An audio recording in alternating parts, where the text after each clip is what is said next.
Well, I'm Gus Cairns, and I'm coordinator of PrEP in Europe, which is a partnership of 6 different European HIV organisations that are dedicated towards improving access to PrEP throughout the whole of Europe. And so we had one meeting in Amsterdam in 2018, and we're having another one in Warsaw in Poland on the 9th to the 13th of October.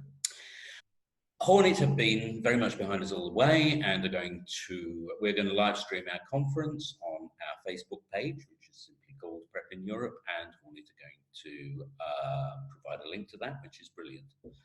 So thereby, I think, showing your commitment to the cause of better PrEP access, not just in America, but throughout. From your point of view, why are you so keen on PrEP? Why does Hornet generally think that PrEP is a really good thing for gay men? Well, I mean, I think just to give you a bit of background myself, I also come from an activist background. I mean, I've been working in HIV for over 25 years, and I started as a grassroots organizer. So these sorts of issues have always been central to the work that I do. And that's why when I started to work at Hornet, it was such a good fit, because they were so supportive and they shared those same perspectives and values. I think the issue of PrEP has been particularly important ever since it started for me, and both for Hornet, because of the opportunities that Hornet provides. Some of those opportunities have to do with access to healthcare, right? So it's a vehicle to get gay men engaged in care, create a relationship with their provider, consistently and actively get tested for STIs and HIV. So it really creates this large behavior change and relationship in regards to healthcare that we know will have a dramatic impact on the health and wellness of gay men. And then I think the other key issue that we probably talk about less when it comes to PrEP, and we need to talk about more, is really the impact that it has on the quality of life of gay men. So how it impacts one's sexuality, how it impacts one's anxiety and fear and their relationship to HIV, and how it impacts potential relationships between HIV positive and HIV negative guys. And I think that those sorts of things, that sort of daily level of impact is so important and so critical to the larger PrEP narrative, because we often get mired down in the clinical aspect, and really gay men are only visiting their doctor 2 or 3 times a year, but they're having these interactions with each other, and particularly on our app, every single day. In a lot of the countries that can afford it, we have treatment as prevention, essentially, what's been called ever since Bruce Richmond set up that amazing campaign, You Equals You. And it's actually producing effects in some countries and in some areas that, if you get enough people with HIV tested and on treatment, then the HIV infection rate starts to fall away, which is great. But I've seen that as a reason to question why we need PrEP as an extra thing on top. And I think you've gone part of the way towards answering that it's a daily intervention that has quality of life changing effects as well as just medical ones. Well, it's also, I think, fundamental to this issue of PrEP is the self-determination of the individual. And so if I am negative and having sex with positive guys who are undetectable, my chance of getting HIV is non-existent. However, I'm not controlling that, right? And so PrEP is fundamentally about my ability to decide and control my sexuality and my potential risks. And so I think that's one of the absolute benefits of PrEP, is that it is grounded in this notion of self-determination for sexuality. And that's also another issue that we really haven't focused on primarily when it comes to gay men, in terms of our ability to decide for ourselves what we want to do with our body and what we want to do to pursue pleasure and intimacy. Those used to be key tenets of any sort of LGBT movement, and because of the advent of the epidemic, all of that changed. Yes, I absolutely agree with that. One of the things I've seen sort of a certain amount of impatience amongst positive guys, like about the equals you thing, saying, "Oh well, why can't we just be trusted? You know, if we're well, people should know that stuff." Well, and I've always said, "Well, okay, you know that, and that's a fantastic message for you and for your self-image. You know, I'm positive, and it's wonderful that I know that I can't infect someone because I've had undetectable viral load for youngs." But a negative partner of mine doesn't necessarily know that for sure, and relationships require trust, and trust takes a while to build.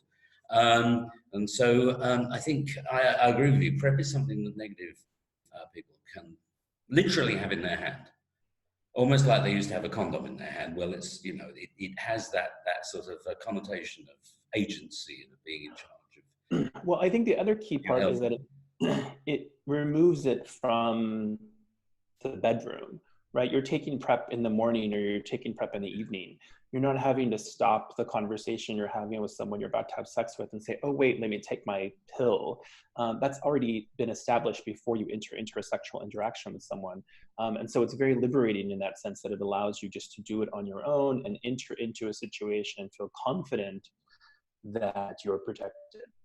Why do you think, however, that it's taken such a long time to catch on? Because, I mean, you know, we've known that PrEP works ever since the clinching studies came along, probably 4, 5, 6 years ago now, at least, some of them longer than that.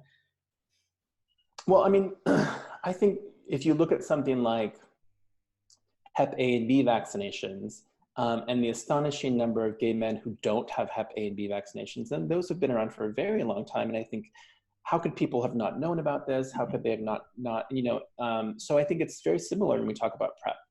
Just because it's there doesn't mean that people are going to partake of it. I think that we've done a rather good job of talking about the benefits of PrEP medically.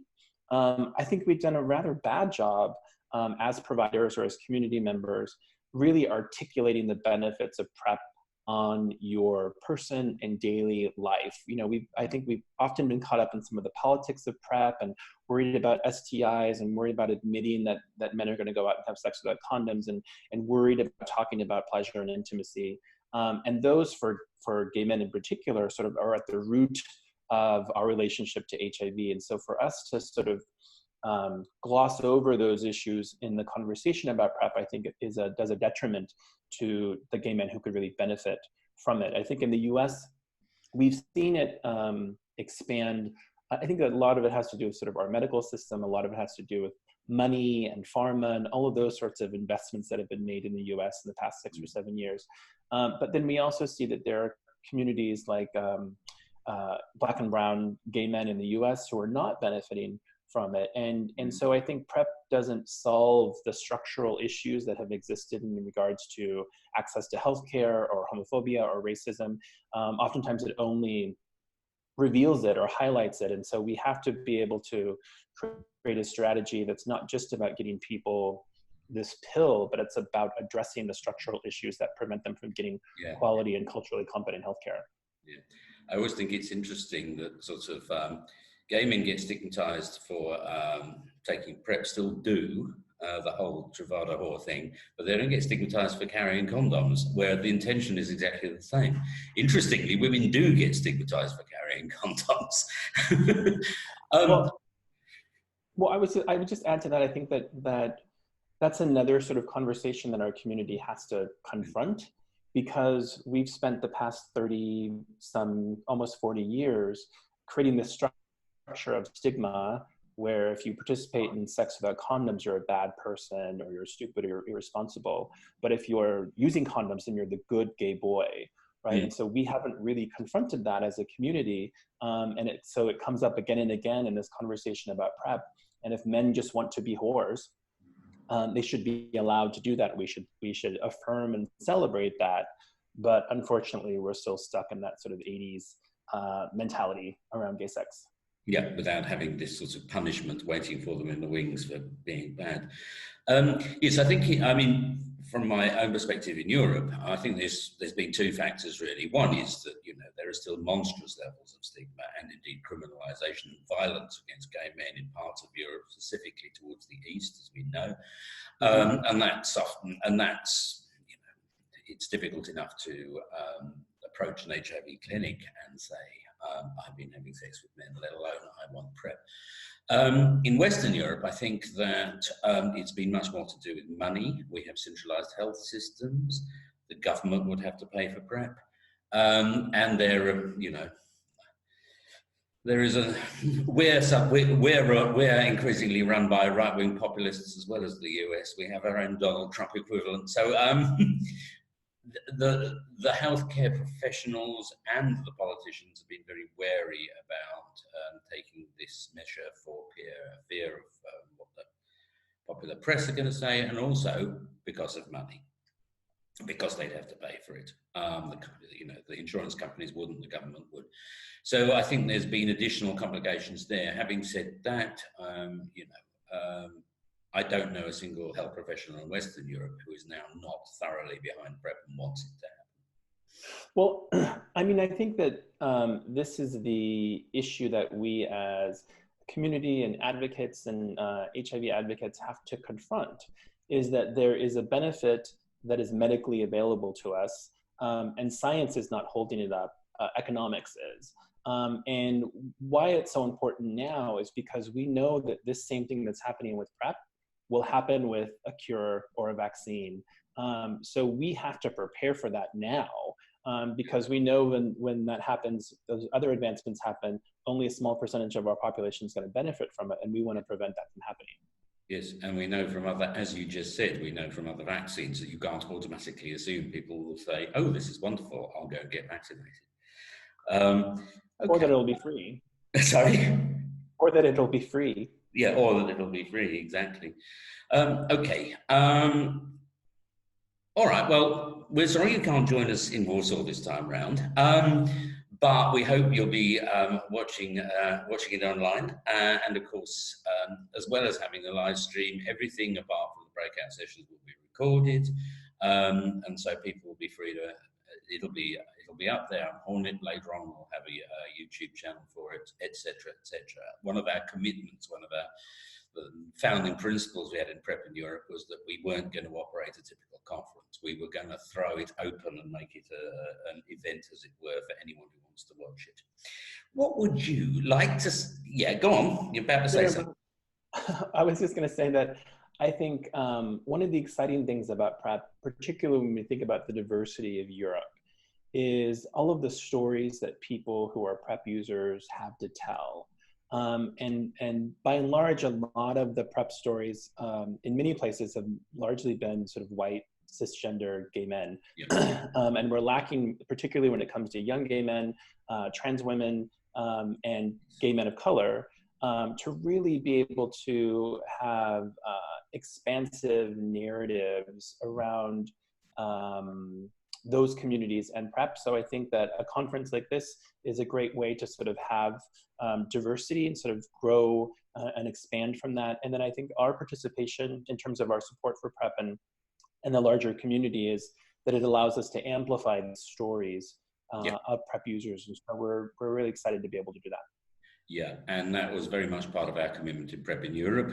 If you look at our program, which I think we've just put up online at prepineurope.org, folks, you will see that there are specific sessions concerning gay men of colour and migrant gay men, because of course it's a very different picture in Europe,